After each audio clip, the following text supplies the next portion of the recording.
The Galactic Council Hall was one of the grandest structures ever built in the known universe. It was located at the heart of Valen Prime, a space station so large that it had its own artificial atmosphere, oceans and continents floating inside its domes. Every major civilization in the galaxy had its seat there, shining with symbols of power and pride. And today, something unusual was happening. A new race had arrived. Humans. The chamber was filled with hundreds of alien delegates, all waiting for the session to begin. The ceiling glowed with starlight and the council seal rotated slowly in the air above the stage. When the human representative stepped forward, the room grew quiet, not out of respect but out of curiosity. The human was Ambassador Elias Grant, dressed in a simple gray uniform without gold or jewels. He carried no weapons, no guards, and no floating drones like the others.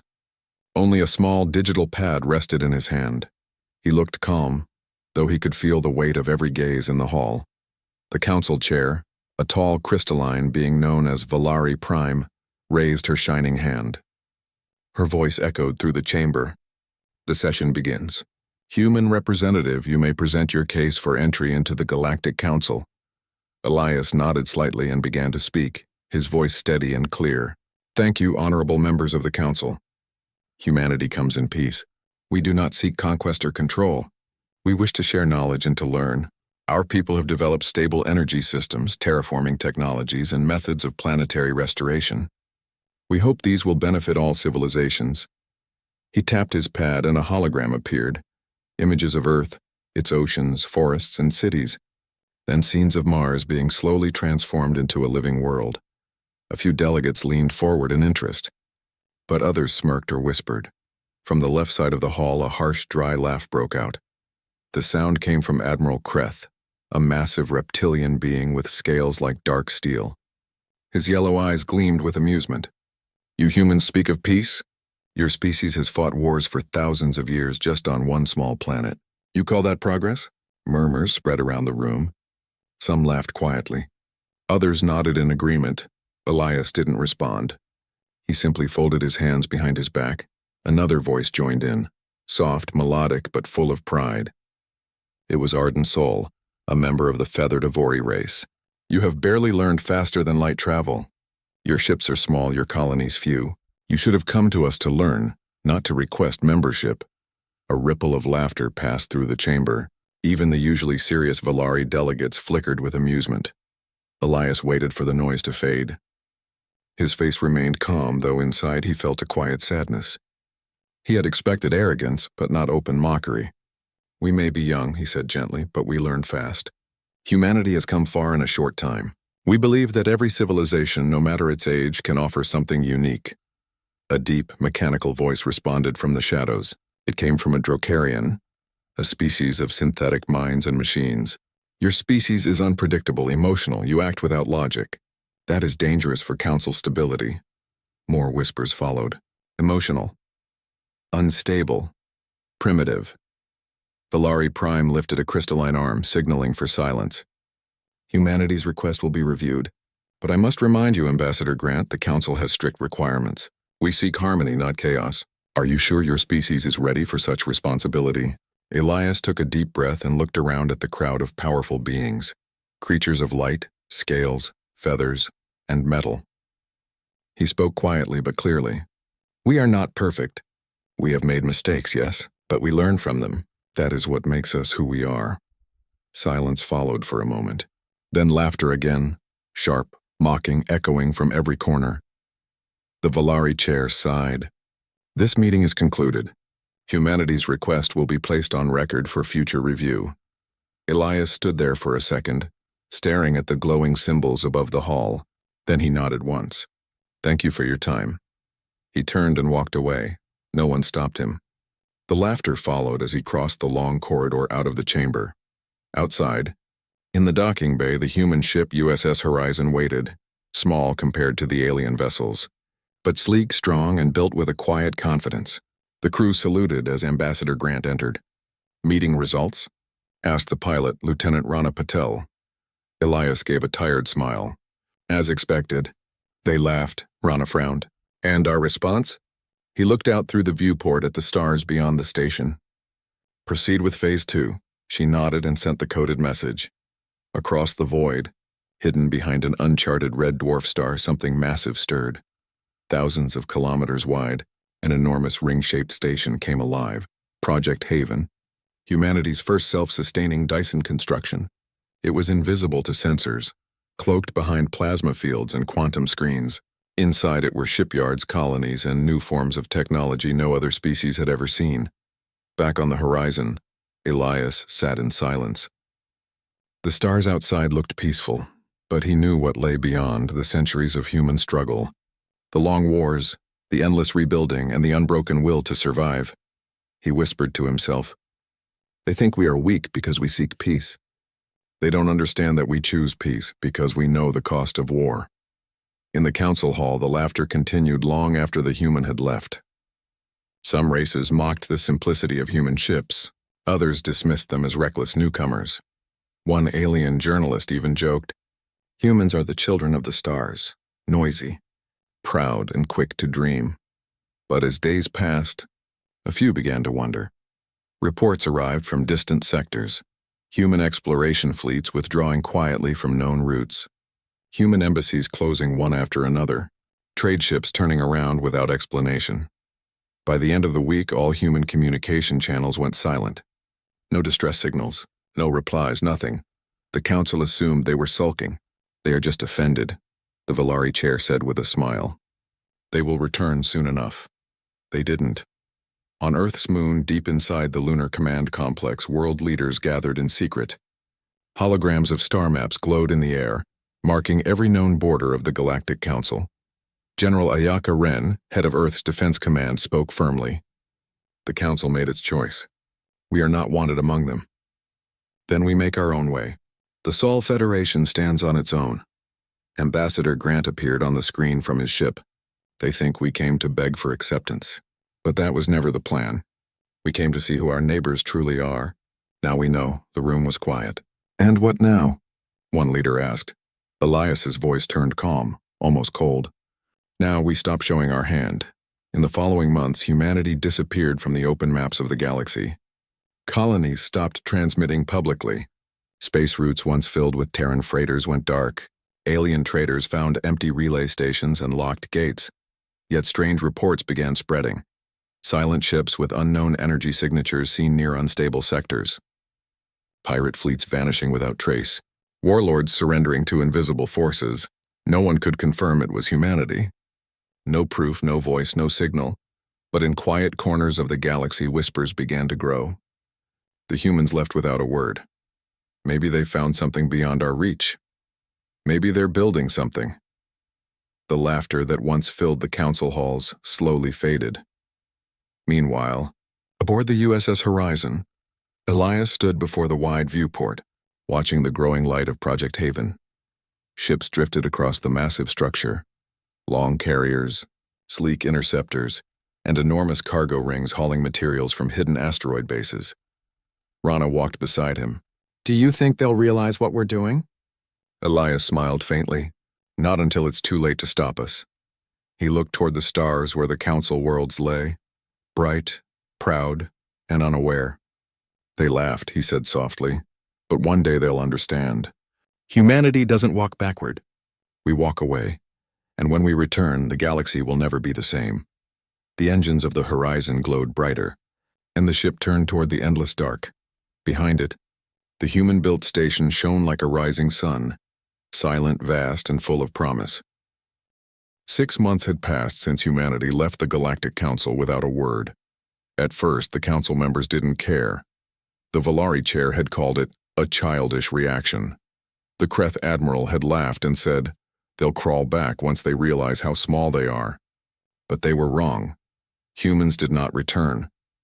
They didn't send messages. They didn't trade. They didn't even exist on any galactic network anymore. Every trace of human presence, gone. No transmissions, no ambassadors, no colonies open for contact. Their section of the star map simply went dark. At first, the council ignored it, but then strange things started happening. The first signs in the far reaches of the Valari sector, border stations began to report strange readings, Massive power surges, strange distortions, and ghost signals. Then the reports stopped coming. A Valari patrol ship was sent to investigate. It never returned. Another patrol followed. It too vanished without a trace. The council assumed it was pirates or natural phenomena. But when the Kreth Dominion sent its military fleet into the same region, they found nothing. No wreckage, no debris, only silence. It was as if the entire sector had been swallowed by the void. At the next council meeting, the atmosphere was tense. Gone were the jokes and laughter. Delegates spoke in low voices, their glowing eyes and flickering lights showing nervousness. These disappearances began near former human roots, said the Valari minister. Coincidence? Asked Admiral Kreth, though his tone was uneasy. Perhaps, replied the Avari representative. But our sensors detected unknown ships moving faster than our systems can track. The Drokarian AI delegates, who always spoke with cold logic, analyzed the data and displayed it in the air. Blurred shapes, energy signatures unfamiliar to the Council. These patterns match no known design, said the AI calmly. But there is similarity to Terran energy frequencies. A heavy silence fell across the chamber. For the first time, none of them laughed. The message that shook the Council. A few days later, the Council received a transmission. It was short, only a few seconds of visual feed. It showed the dark of space and in the distance a massive ring-shaped structure orbiting a dying star. Around it were hundreds of ships, all of them human. The transmission carried no voice, only a visual of a symbol, a silver ring surrounding a blue star. Then the feed ended. No one claimed responsibility. But every council member knew who it belonged to. It's them, whispered Valari Prime. Humans. Whispers in the dark rumors spread across the galaxy like wildfire. Merchants told stories of silent human ships appearing without warning, stopping pirate attacks, and then vanishing. Colonies reported receiving unknown aid, supply crates marked with a small Earth insignia but no signature. And then came the most shocking news. An entire Kreth battle group, 30 warships strong, had been found drifting in space. All systems offline. Crews unharmed but unconscious. When they woke, they said they remembered a voice, calm, emotionless, saying, "Do not come closer to Sol space." The council panicked. Meetings went on for days, but no one had answers. Valari Prime called for a diplomatic attempt. "We will send another ambassador," she said. "We must understand what the humans are doing." Admiral Kreth slammed his claws on the table. "They mock us. They humiliate us. We should show strength, not weakness." But even he did not dare attack. No one wanted to risk facing the unknown fleet that silenced entire sectors. The attempt at contact. The council selected an envoy, Talar Ven, a respected diplomat from the Avori race, known for her calm nature. She was brave, but even she felt fear as her ship entered the border of human space. Her vessel carried every possible signal of peace, open transmissions, translated greetings, and banners of neutrality. For 2 days, nothing happened. Then, suddenly, her ship's sensors picked up something enormous, hundreds of kilometers long, surrounding her like a shadow in the stars. A voice came through the speakers, human, calm. "You have entered restricted space. Identify yourself." Talar spoke carefully. "I am Talar Ven of the Galactic Council. We come to speak, not to fight. We only seek to understand your purpose." There was a long pause. Then the voice replied, "You seek to understand. You had your chance." Before she could respond, her ship was gently pushed backward, not damaged, not attacked, but moved by an unseen force back into council space. Then the human ships vanished from sensors completely. The realization. When Talar returned and told the council what happened, the truth hit them like a storm. Humanity was no longer seeking membership. They were beyond the council's reach now, powerful, organized, and unified. "They don't need us," said one Drokarian unit, its mechanical voice trembling. "They never did," replied Valari Prime quietly. For a moment, everyone in the chamber sat in silence. Elias Grant's last words before leaving the council echoed in their memories. "Thank you for your time." Simple words, calm tone. But now they sounded like a warning. The unveiling one standard year later, the galaxy changed forever. A strange energy surge spread from the direction of human space. Every telescope, every sensor turned toward the Yao source, and what they saw made even the most advanced species freeze in awe. It was a Dyson ring, larger than anything ever built. It surrounded an entire star, glowing silver and blue, with hundreds of human stations orbiting in perfect harmony. It was called Project Haven, though the Council only learned that name later. From the Dyson ring, thousands of ships emerged. Carriers, exploration vessels, colony transports, and massive dreadnoughts unlike anything seen before. They didn't attack.